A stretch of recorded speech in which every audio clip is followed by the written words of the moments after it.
holky, právě se nacházíme na letišti v Brně, no a to znamená, že jedeme na dovolenou, takže let's go!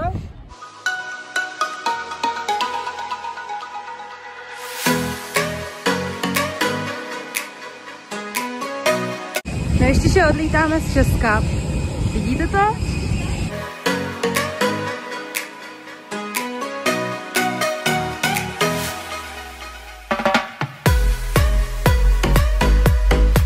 Nabírám rychlost. 200 km. To je taky 300.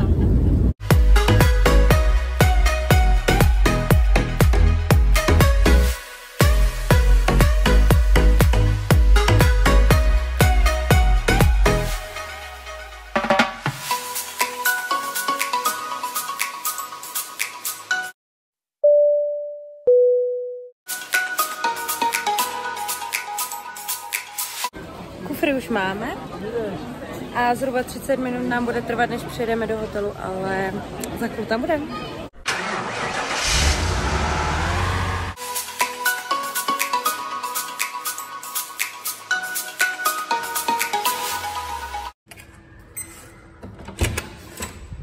Ok, tak když vejdeme, tak po levé straně máme úplně malinkatou koupelničku se záchodem, s prchovým koutem. Když jdu dál, tak tady máme zrcadlo. No, normální postel, udělali nám tady mašličky, stůl, další zrcadlo, gaučík. A když jdeme na balkon, tak nemáme sice krásný výhled, ale máme tu supermarket, jo!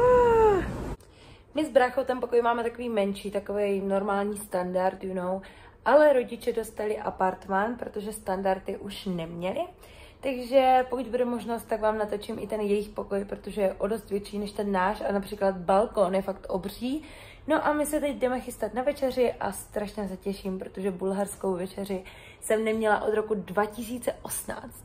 Chápete to? Já ne.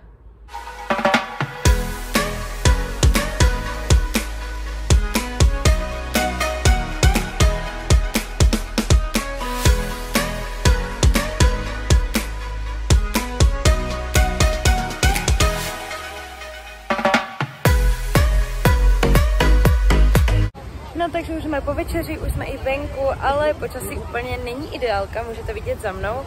A večeře taky nebyla ta, kterou jsem úplně chtěla, tak doufám, že to bude jiný dny. No a taky doufám, že se zítra už budeme koupat a tak.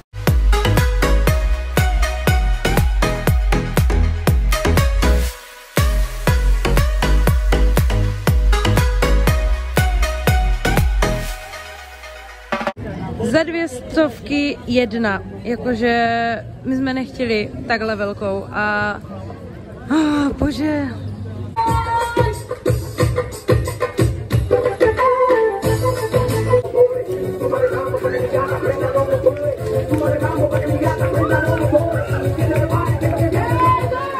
Druhý den, takže let's go to the beach.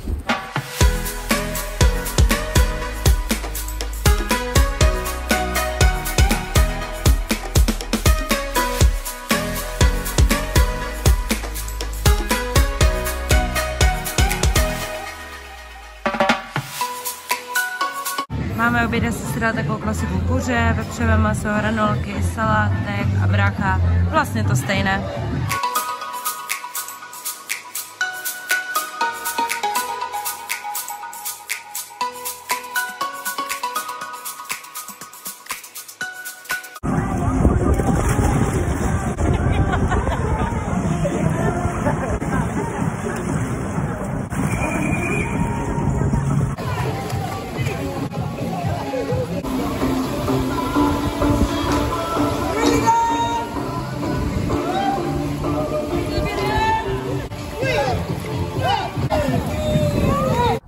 Jsme na dovolené a místo toho, aby jsme někam šli, tak se koukáme na TikToky.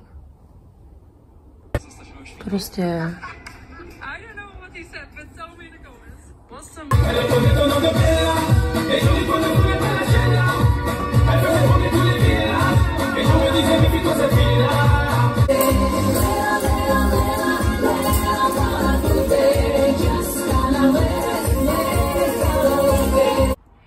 22.7. a my jsme se místo moře rozhodli jít do Starého Nesebru, kde jsme už kdysi byli. A i v Sunny Beach, kde jsme teď ubytovaní, už jsme tady byli v roce 2018, takže se jdeme mrknout tam a nějaký záběry vám hodím právě teď.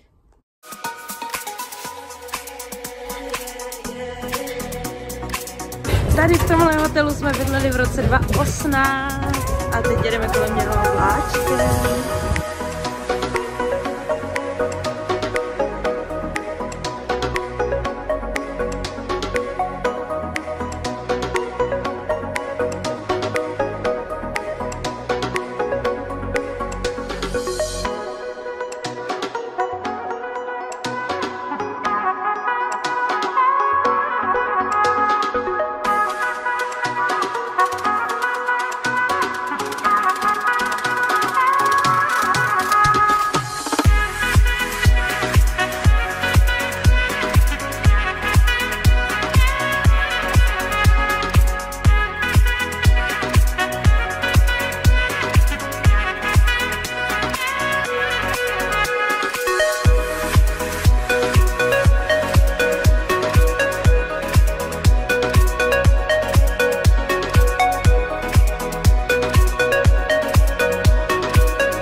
Les gamins dans les loupards ont dansé ce guerre enfin dans tous les coins. All I ever wanted was you. I'll never get to heaven 'cause I don't know how. Yes, it's Leo. Yes, it's Washington. My heart will. Dneska jsem nezvládla vstát ani na snídani, takže taťka mi pak donesl pizzu na snídani, ano. A teď jdeme na oběd a pak půjdu asi k bazénu, protože nejspíš k moři dneska nepůjdeme. Kebabče ten naprosto miluju, to jsem tady chtěla hned na začátku.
Je 25.7. my máme po snídani, akorát čekáme na vyzvednutí auta, který si tady půjčujeme a jedeme do Varny, což je nějaký asi 2 hodinky od Slunečného pobřeží. No a jedeme tam na delfínky, plus tam je nějaká část rodinky, takže se s něma možná uvidíme od roku 2018 po dlouhé době. Možná ani s něma jsme se neviděli ten rok, ale už se na to hrozně těším. Ještě jsem vám pořádně neukázala náš hotel zvenku, tady jsou nějaké trampolíny pro děti a tamhle bývá animační program. No a takhle vypadá náš hotel Diamond. Nějaký ten epický záběr našeho auta, který jsme si půjčili, no a nebudu to zdržovat a jedeme!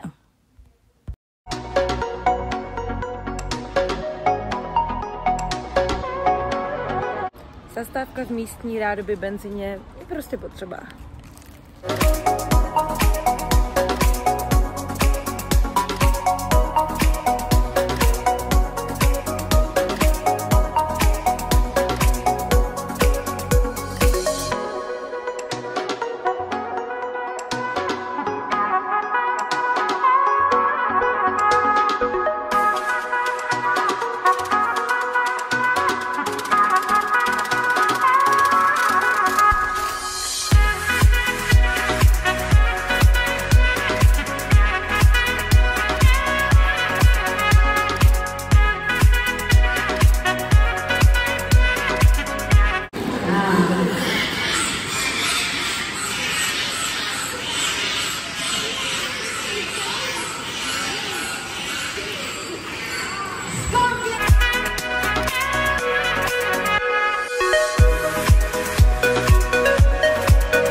nevěděli, tak jsme v Bulharsku, hraje tu německá písnička a před náma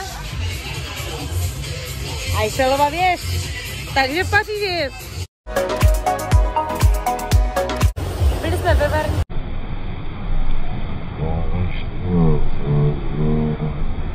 Po delfínkách, které jsme viděli ve Varně, jsme přijeli do Zlatých písků, což není nějak extra daleko, je to asi 50 km od Varny. No, dali jsme si tedy oběd večeři, protože jsme dneska neobědvali a došli jsme teď na pláž. A ty vlny jsou úplně obří.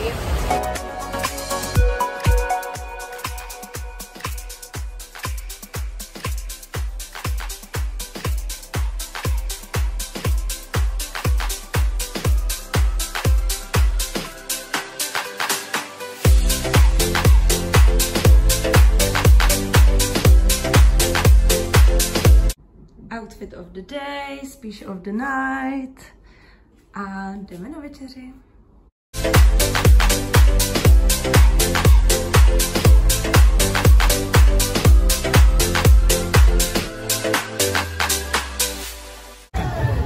It's a kind of magic. Can I get it? All right, let's go. So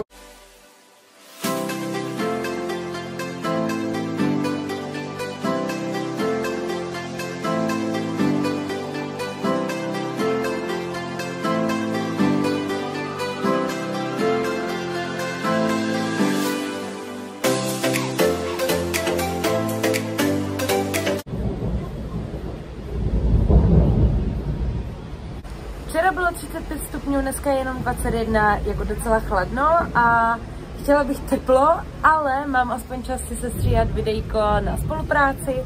No a tak no, za chvilku jdeme na oběd a dneska budeme asi se válet jenom na pokoji, nebo já nevím.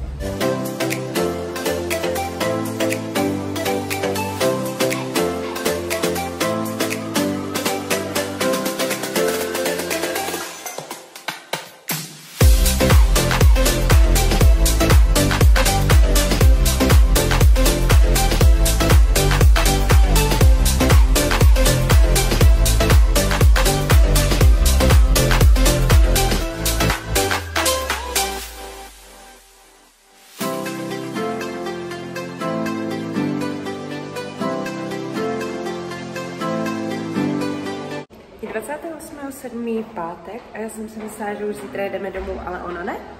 My jsme tady zítra ještě celý den a 30. taky rádoby, protože odlítáme až večer.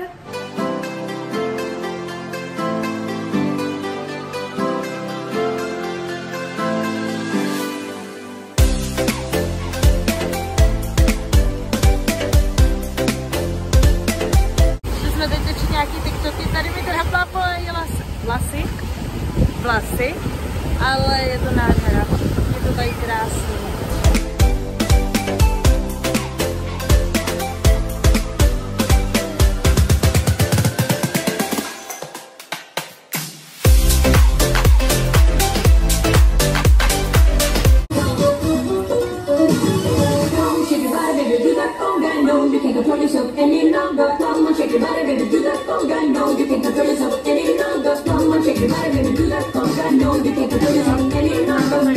Dobré ráno, dneska je to naše poslední ráno, už máme po snídani, už máme zbaleno, no a v 11 musíme vyklidit náš pokoj, takže budeme sedět až do večera v lobby.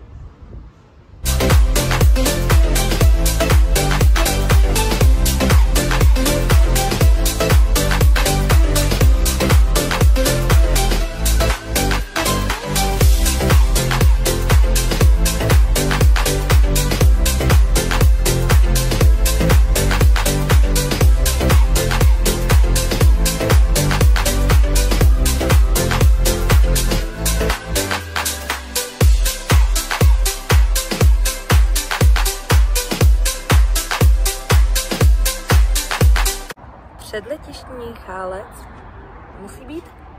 Tady ke konci videa mám pro vás nachystané jenom takhle nějaké záběry z letiště a krásný západ sluníčka. Fakt jsme se kochali, ty letadla, západ sluníčka, nádhera. No ale tady vám už ukazuju, jak vystupujeme z autobusu, který nás přivezl až k letadlu. Tady je naše letadýlko, no a teď už bude jenom záběr ze záchodu, protože ten nesmí chybět. Vyletěli jsme a já už jsem na záchodě. Jsem strašně pochcány. Pokud jste to dokoukali až sem, tak jste fakt borci a už vám tady jenom ukazuju, jak jsme přiletěli do Brna. No ale jestli se vám video nějakým způsobem líbilo, tak mě můžete podpořit lajkem a třeba se uvidíme někdy jindy u dalšího videa. No a mějte se krásně.